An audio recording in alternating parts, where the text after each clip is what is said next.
ഹരേ കൃഷ്ണ. എല്ലാവർക്കും മാധവത്തിലേക്ക് സ്വാഗതം. ഏകാദശി വരുന്നു. ജൂലൈ 2-ാം തീയതി ചൊവ്വാഴ്ച. യോഗിനി ഏകാദശി. ഏകാദശി തിഥി ആരംഭിക്കുന്നത് ജൂലൈ 1-ാം തീയതി രാവിലെ 10:26 മുതൽ ജൂലൈ 2-ാം തീയതി രാവിലെ 8:42 വരെയുള്ള സമയത്താണ്.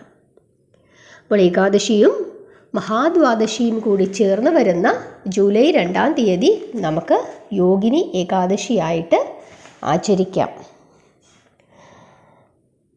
ഈ ഏകാദശിക്ക് വളരെ വലിയ ഒരു പ്രത്യേകതയുണ്ട്. അതായത് ത്രിലോകങ്ങളിലും പ്രസിദ്ധമായ ഏകാദശിയാണ് ഈ യോഗിനി ഏകാദശി എന്ന് പറയുന്നത്. വലിയ വലിയ ഫലങ്ങളാണ് ഈ ഏകാദശി എടുക്കുമ്പോൾ കിട്ടാൻ പോകുന്നത്. കാരണം പ്രധാനപ്പെട്ട അതിനുള്ള കാരണമെന്ന് പറയുന്നത് തന്നെ ത്രിലോകങ്ങളിലും പ്രസിദ്ധമായ ഏകാദശിയാണ് എന്നുള്ളത് കൊണ്ട് തന്നെയാണ്. എല്ലാ പാപങ്ങളും മാറ്റി നമ്മളെ ശുദ്ധീകരിക്കുന്നതിന്, നമ്മുടെ ശരീരവും മനസ്സും ആത്മാവിനെയും എല്ലാം ശുദ്ധീകരിക്കുന്നതിന് വളരെ ഉത്തമമായ ഏകാദശിയാണ് യോഗിനി ഏകാദശി.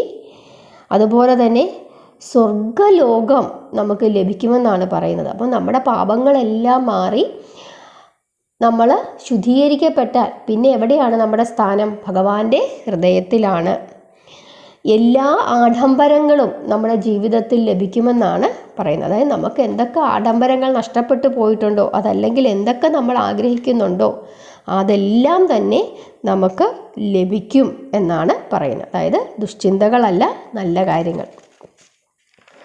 ഇനി എന്താണ് വൃദ്ധകഥ? യുധിഷ്ഠിരൻ ഭഗവാൻ ശ്രീകൃഷ്ണനോട് ചോദിക്കുകയാണ്, എന്താണ് യോഗിനി ഏകാദശിയുടെ വൃദ്ധകഥ? അപ്പോൾ ഭഗവാൻ യുധിഷ്ഠിരന് പറഞ്ഞു കൊടുക്കുകയാണ്, ആഷാഢമാസത്തിലെ കൃഷ്ണപക്ഷ ഏകാദശിയാണ് യോഗിനി ഏകാദശി. ത്രിലോകങ്ങളിലും പ്രസിദ്ധമായ ഏകാദശിയാണ് ഇത്. അതുകൂടാതെ തന്നെ 88,000 ബ്രാഹ്മണർക്ക് ഭക്ഷണം നൽകുന്നതിന് തുല്യമായ ഫലമാണ് ഈ ഏകാദശി ദിവസം ഉപവസിച്ച് പ്രാർത്ഥിച്ചാൽ എന്ന് പറഞ്ഞു കൊടുക്കുകയാണ്. അതിനുശേഷം കഥ പറയുകയാണ്. കുബേരൻ നമുക്കറിയാം. കുബേരൻ ആരായിരുന്നു? വലിയ ശിവഭക്തനായിരുന്നു. കുബേരൻ ശിവപൂജയ്ക്കായിട്ട് പൂക്കൾ കൊണ്ടുവരുന്നതിന് വേണ്ടിയിട്ട് ഒരു യക്ഷനെ നിയമിച്ചിരുന്നു. യക്ഷനായ ഒരു ദാസനെ. ആ ദാസൻ്റെ പേരാണ് ഹേമമാലി. ഈ ഹേമമാലിക്ക് വിശാലാക്ഷി എന്ന് പറയുന്ന സുന്ദരിയായ ഒരു മകളുണ്ടായിരുന്നു. ഒരു ദിവസം ഹേമമാലി മാനസ സരോവരത്തിൽ നിന്നും പൂക്കൾ കൊണ്ടുവരുന്നതിനായിട്ട് പോയി. അതായത് ശിവഭഗവാനെ പൂജിക്കുന്നതിന് വേണ്ടിയിട്ട് പൂക്കൾ കൊണ്ടുവരുന്നതിനായിട്ട് പോയിട്ട് പക്ഷേ കൃത്യസമയത്ത് കുബേരന് കൊടുത്തില്ല. കാരണം പൂക്കൾ പറിച്ചുകൊണ്ട് വരുന്ന സമയത്ത് തൻ്റെ ഭാര്യയെ കാണുകയും ഭാര്യയോടുകൂടി കുറച്ച് സമയം സന്തോഷത്തോടു കൂടി ഇരുന്ന് ആ ഒരു സന്തോഷത്തിൽ മതിമറന്നങ്ങ് ഭാര്യയുടെ കൂടെ സമയം ചിലവഴിച്ചു. അപ്പോൾ കുബേരന് പൂക്കൾ കൊടുക്കാൻ മറന്നുപോയി. അദ്ദേഹത്തിൻ്റെ പൂജ മുടങ്ങും എന്ന അവസ്ഥ വരെ എത്തി. അപ്പോൾ കുബേരൻ അന്വേഷിച്ചു, എവിടെയാണ് ഈ ഹേമമാലി, എന്തുകൊണ്ടാണ് പൂക്കൾ കൊണ്ടുവരാത്തത് എന്ന് അന്വേഷിക്കാനായിട്ട് ഭൃത്യന്മാരെ വിട്ടപ്പോൾ ഇവിടെ ഭാര്യയുടെ കൂടെ ഉല്ലസിച്ചിരിക്കുകയാണ്. ഈ വിവരം കുബേരൻ അറിയുകയും കുബേരൻ ഹേമമാലിയെ പെട്ടെന്ന് തന്നെ അവിടേക്ക് വിളിച്ചു വരുത്തിയിട്ട് ദേഷ്യപ്പെടുകയും ചെയ്തു. എന്നിട്ട് പറയുകയാണ്, നീ മർത്യലോകത്തേക്ക് പതിക്കട്ടെ. മർത്യലോകത്ത്, അതായത് ഭൂമിയിൽ, അവിടെ പതിച്ചിട്ട് അവിടെ കിടന്ന് ഒരു കുഷ്ഠരോഗിയായിട്ട് നീ നരകിച്ച് ജീവിക്കട്ടെ എന്ന് കുബേരൻ ഈ ഹേമമാലിയോട് പറയുകയാണ്. അങ്ങനെ സ്വർലോകത്ത് നിന്നും ഈ ഹേമമാലി ഭൂമിയിലേക്ക് വരികയും ഭൂമിയിൽ വന്നാലുള്ള അവസ്ഥ എന്താണെന്നറിയാമല്ലോ. സകലവിധ ദുരിതങ്ങളും പാപങ്ങളും എല്ലാം ബുദ്ധിമുട്ടുകളും എല്ലാം അനുഭവിച്ച് അക്കൂട്ടത്തിൽ ഈ കുഷ്ഠരോഗവും എല്ലാം കൂടായി ഹേമമാലി അങ്ങ് കഷ്ടപ്പെടുകയായി. ഭാര്യയും പോയി, മക്കളും പോയി, എല്ലാവരും പോയി. അങ്ങനെ പക്ഷേ ഹേമമാലിക്കൊരു ഗുണമുണ്ടായി. ഹേമമാലി ഭഗവാൻ പരമശിവനെ പ്രാർത്ഥിച്ചുകൊണ്ടേയിരുന്നു. അതുകൊണ്ട് തന്നെ തൻ്റെ മുൻജന്മത്തിൽ താൻ ചെയ്ത ഇങ്ങനെയുള്ള തെറ്റിനെ പറ്റി നല്ല ബോധ്യമുണ്ടായിരുന്നു. അങ്ങനെ ഈ കുഷ്ഠരോഗം ബാധിച്ച ഹേമമാലി ഹിമാലയത്തിലെത്തുകയും മാർക്കണ്ഡേയ മുനിയെ അവിടെ കാണുകയും മാർക്കണ്ഡേയ മുനിയോട് ഈ വിവരം പറയുകയും ചെയ്തു. എനിക്ക് എങ്ങനെങ്കിലും ഈ ദുരിതത്തിൽ നിന്നും ഒന്ന് കരകയറണം, ഒരു വഴി പറഞ്ഞു തരൂ എന്ന് പറഞ്ഞു.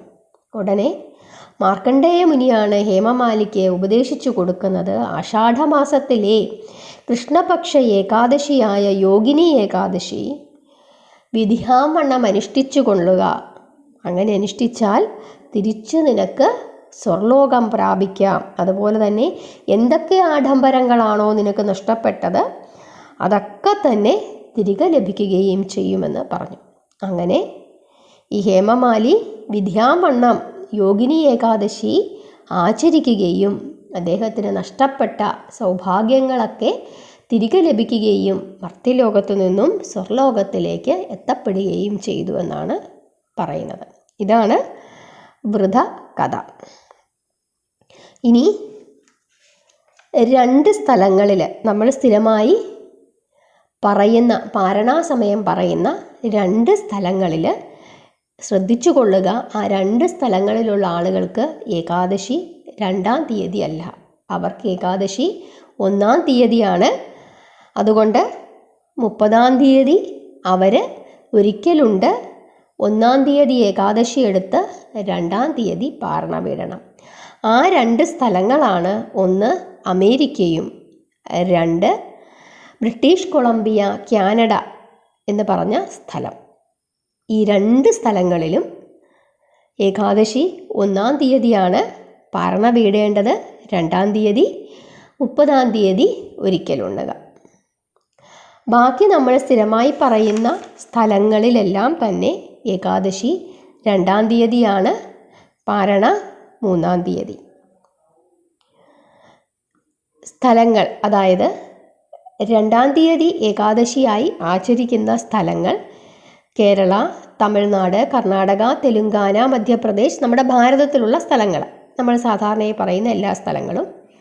അതുപോലെ തന്നെ ഗൾഫ് രാജ്യങ്ങളായ Doha, Kuwait, Dubai, Abu Dhabi, Saudi Arabia, Bahrain, Sharjah, Oman, Australia, UK, Singapore, Zambia, New Zealand, മാലിദ്വീപ്സ്, അതുപോലെ തന്നെ അർമേനിയ, ചൈന, ഈ സ്ഥലങ്ങളിലെല്ലാം തന്നെ 2-ാം തീയതിയാണ് ഏകാദശി. 1-ാം തീയതി ഒരിക്കലുണ്ണുക, 3-ാം തീയതി പാരണ വീടുക. പാരണ വീടേണ്ടുന്ന വീഡിയോ ഞാൻ അടുത്ത വീഡിയോ ആയിട്ട് ഇടാം. എല്ലാവർക്കും മനസ്സിലായെന്ന് വിചാരിക്കുന്നു. അപ്പോൾ അമേരിക്കയിലും ഈ ബ്രിട്ടീഷ് കൊളംബിയ കാനഡ എന്ന് പറയുന്ന സ്ഥലത്തെയും ദിവസവ്യത്യാസം മനസ്സിലാക്കുക. പാരണാസമയം അടുത്ത വീഡിയോ ആയിട്ട് എല്ലാ സ്ഥലങ്ങളിലെയും ഇടാം. അതുപോലെ തന്നെ ഇനി ഏതെങ്കിലും സ്ഥലങ്ങളിൽ, ഞാനിപ്പോൾ വായിച്ച സ്ഥലങ്ങളല്ലാതെ മറ്റേതെങ്കിലും സ്ഥലങ്ങൾ അറിയണമെങ്കിൽ നിങ്ങൾ കമൻ്റ് ഇട്ടോളൂ, പറയാം. അതുപോലെ തന്നെ നമ്മൾ മറ്റൊരു ചാനലും കൂടെ തുടങ്ങിയിട്ടുണ്ട്. അതിൻ്റെ ലിങ്ക് ഞാൻ താഴെ കൊടുത്തേക്കാം. ആ ചാനലിൽ നമ്മൾ ഫുഡ് ബ്ലോഗ്സാണ് ചെയ്യുന്നത്. അതായത് പൂർണ്ണമായ വെജിറ്റേറിയൻ ഭക്ഷണം, ഉള്ളിയും വെളുത്തുള്ളിയും ഇല്ലാത്ത ഏകാദശി ഭക്ഷണങ്ങൾ ഉൾപ്പെടുത്താം. അതുകൂടാതെ ഉള്ളിയൊക്കെ ചേർത്തിട്ടുള്ള സസ്യ ഭക്ഷണങ്ങളും ഉൾപ്പെടുത്താം. അപ്പോൾ ഏകാദശിക്ക് നമ്മളുണ്ടാക്കുന്ന പുഴുക്ക്, നമ്മുടെ ചൊവ്വരി പായസം, ഇതുപോലുള്ള പദാർത്ഥങ്ങൾ, അതുപോലെ മധുര പലഹാരങ്ങൾ, മറ്റ് വെജിറ്റേറിയൻ ഭക്ഷണങ്ങൾ, ഇതാണ് ഉൾപ്പെടുത്താനായിട്ട് ഉദ്ദേശിക്കുന്നത്. അതുകൊണ്ട് തന്നെ ആ ചാനലും കൂടി നിങ്ങളെല്ലാവരും ഒന്ന് സബ്സ്ക്രൈബ് ചെയ്ത് കണ്ട് അഭിപ്രായം പറയണം. കാരണം ഈ ഏകാദശി ഭക്ഷണങ്ങളൊക്കെ ഉള്ളിയും വെളുത്തുള്ളിയും ഇല്ലാതെ എങ്ങനെ ഉപയോഗിക്കാം, എങ്ങനെ ഉണ്ടാക്കാമെന്നുള്ള കാര്യങ്ങളൊക്കെ അതിൽ വിശദമായിട്ട് പറഞ്ഞു തരാം. എല്ലാവർക്കും ഇഷ്ടപ്പെട്ടെന്ന് വിചാരിക്കുന്നു. ഹരേ കൃഷ്ണ.